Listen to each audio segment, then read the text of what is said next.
welcome. It's great having you here. It's that time of the year again.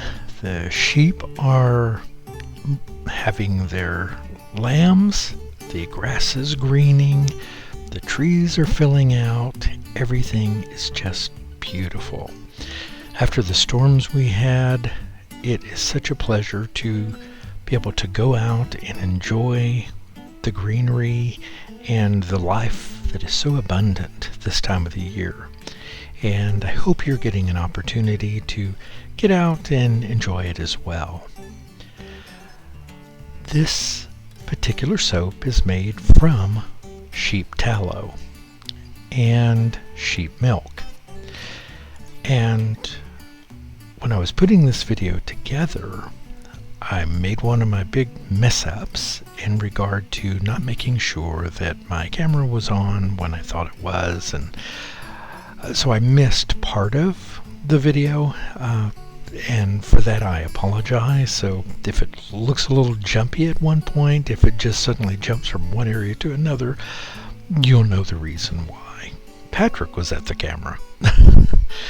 One of these days, what I'm going to do, though, is try to hook up some kind of a light to my camera so that I can tell easily when it's recording. As it is now, I have to look at it's a video camera, not a phone, and it has a little tiny screen, and I have to look at that screen and look for a little red light which tells me it is recording.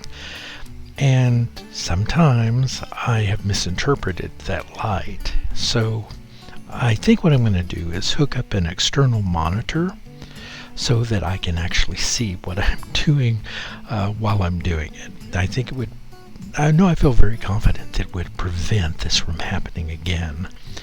And so anyway, there's that.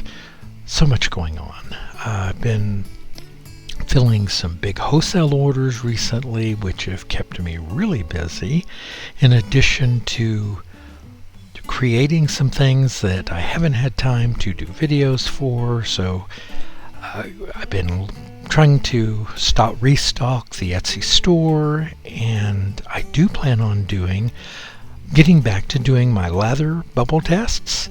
So be looking for that video. That's something I always enjoy doing, and it seems people like to see them too. So I will get back into the swing of that. It has been a big challenge transitioning from a 9-to-5 job to making my soaping and cosmetic business a full-time job. And I've mentioned this in other videos. It's not that I don't want it to be a job. It's that it takes a new mindset, a new way of sleeping, getting used to just a different life. And I thought I would fall right into it when I resigned from my job. I thought, no problem at all. I'm looking forward to this change, which I was, and I am, and I have no regrets about. But it has taken some real challenges for me to get in the habit of that. Now, this is the part that was missing. This is after I'd already mixed the colorants with it, so I apologize for leaving that part out. I made 3 different very pastel colors using pink clay, some blue clay, and some green sea clay. And I used it in very small amounts because I just wanted some very soft pastels. And unfortunately, I ended up with hardly anything showing. Well, you can see in the final soaps, at least in the photograph, that some of that rosy hue does show up in some of the bars, and some blue and some green here or there. But overall, it was almost unrecognizable, and that really was a surprise to me. I thought I would get more coloration, and I think it's because this new mold holds so much more than my previous molds, and I measured out as if I was using one of my old 5-pound molds instead of a 24-pound mold. And after I thought about it for a bit, I realized that indeed was what I think why it was so faint and I could hardly see anything. So I scraped out the bottoms of my pots here, and was going to do the swirl using, what was left over there, but what I soon realized is that once I started swirling it, it was just disappearing. The blue and the green were not distinct enough, and I had the, I say red, I mean the pink clay, all over to one side, instead of, I just didn't do it right for this size mold. So I got a little bit too much combining of the colors, so I thought, okay, then I'll add a little more color on top, because the top I was afraid that it was just going to be non-existent. So, I tried some kale leaf and olive oil, some grumwell root and alcohol, just to try to get some variation of color on the top. And okay, I succeeded in adding more color. The problem is, I got a little happy with my swirling. Any of you that are soapers may have been guilty of this as well, if guilt is indeed the right word to use, where we start mixing it and blending it, and oh, that's pretty, and oh, I like that, but I want a little more of this color on this side of the mold, and I want a little more of that color on this side of the mold, so I'm going to just drag a little here and drag a little there. And well, I dragged far too long, and no one wants to see me in drag, but it was just not a happy event for me to realize that I had muddied these colors so much. And so I'm sorry, but what I can say about it is that the lavender smells so wonderful, and the lamb tallow and the sheep milk the sheep tallow and sheep milk, is just outstanding. And I love tallow and soaps, whether it be my bison tallow, or whether it be beef tallow, or whether it be sheep tallow.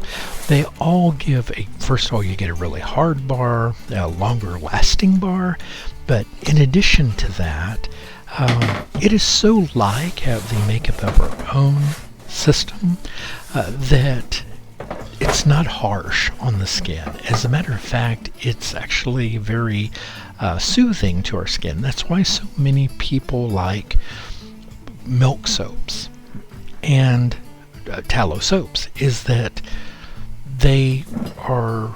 it's mammal, which is what we are, right? So it is very, very like our own system, and that's why a lot of people who have very sensitive skin really do prefer these type of soaps. Now, if you're vegan, gosh, this isn't the soap for you, right? There are plenty of those on the market, and I make some vegan soaps as well, but this one is made from animal. But here's what I'm going to tell you. There are no sheep treated better than these sheep, and whether you believe that or not is, well, for your own judgment. But over the years, I have shown videos of me with my animals, and I love every single one of them. And people might wonder, well, how can you love something that you eat, or something that you wear, or something that you take advantage of from that perspective? And the truth is, I only process animals that I'm either going to eat, or animals that are no longer able to live a happy, ethical life due to their health. Okay? And that's just the way it is. And what I can say is these animals are treated with the utmost of respect. And yes, you can respect an animal and still process it. And it is a challenge. I don't even like butchering a chicken.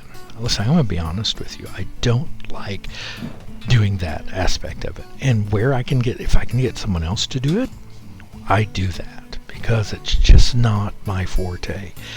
It does take a little bit away from me. And I don't feel the same when I go out and pull up a radish, right? And speaking of which, I'm working on my garden. I'm getting my seedlings from the seedling tray into the ground. We just got past our last freeze of the year, so I'm getting ready to get the garden in, and I'm really looking forward to that. So many things are coming up. My comfrey's already coming up from last year. The stinging nettles are greening up. The elderberries are leafing out. It's a really exciting time. And these all look somewhat similar, as you can see. And in my video, it's kind of hard for you to see the color variations. And, well, the fact is, they're not grand variations, right? You can see there's some blue, you can see maybe a little bit of green and some of the pink, but overall I did muddy the heck out of it and ended up kind of like with this weird dark purpley color in some areas, and I guess that's the pink and the blue mixed together. I'm not real sure, or the Cromwell root I know will add some of that purple color. So I think just blending that all just gave me kind of a mess, but I think they smell wonderful and they will be wonderful to use. Things are going really well. I've been having so much fun. Doug has really grown. I'll try to get some video of him soon. He's probably close to 100 pounds. Believe me, I feel every pound of it when he jumps up on me, but I just love him to death. He was born here on the farm, and he's just a pleasure. He's such a sweet dog. Okay, this sounds probably a little conceited when I say this, but he's got a lot of my personality. Now, I just said he's a sweet dog, so that's me saying I'm sweet. Well, what I'm trying to say is that we're very similar in the way we eat. We're similar in the way we sleep. We're similar in he loves to walk when I walk. He does enjoy the car. So I'm just really happy that he came into my life. But hey everyone, I hope you enjoyed this. I know it's a little bit different than some videos that I've done, and that I've gabbed more than I've shown any of the soap, but then again, maybe that's just like all of my videos. I tend to be far too mouthy, but I hope you enjoyed it. Have a great day everyone. I'll see you back soon. Goodbye.